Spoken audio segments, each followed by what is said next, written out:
Let's go to Charlotte in Colindale. Charlotte, now, your question is about cladding. Charlotte, before I give you a question, if you're not fully aware of cladding, this is goes back to... hopefully you are aware of it, but if not...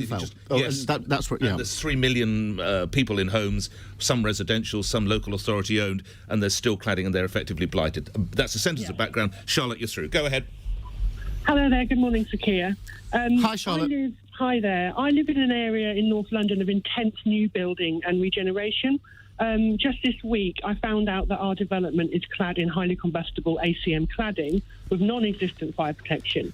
My home is currently unsafe and unmortgageable. Millions of leaseholders nationwide are in similar positions. What will you be doing to hold this government to account? Sympathise with you. I've been picking up these stories of people who can't sell their homes or can't remortgage in some case, and of course the anxiety of living in somewhere that's got the cladding on. I just think this is totally unacceptable. It's now over 3 years since Grenfell. That was a terrible, terrible night, when people lost their lives. And I cannot believe that anybody thinks it's acceptable that 3+ years after the event, this cladding is even up there.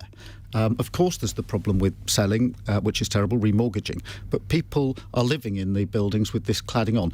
And I do know it's complicated. Some of this is public, some of it is private landlords, etc., etc. Yes. But 3 years on, a government with an 80-seat majority, do something about it. This cladding has got to come down. It's completely unacceptable it's up there.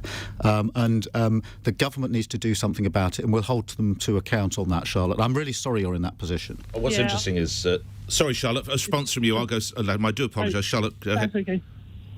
Our Tory MP recently voted against implementation of the Grenfell recommendations, and we're getting very little support from him. So it's a case, really, of just trying to lobby as many members of government as we can, and councillors and MPs. But well, we're doing a lot here on LBC. I mean, Sir Keir, you may be aware, last week the government talked about an £11 billion house building initiative. The costs, roughly, of sorting out the cladding are around £15 billion, and it struck a lot of my listeners as strange that they're ready to try and support the building of new properties where you have up to 3 million people, some of whom are living in potential fire traps, others in houses that they've bought with life savings and they're worthless. It seems a strange way to spend your money. It's completely unacceptable.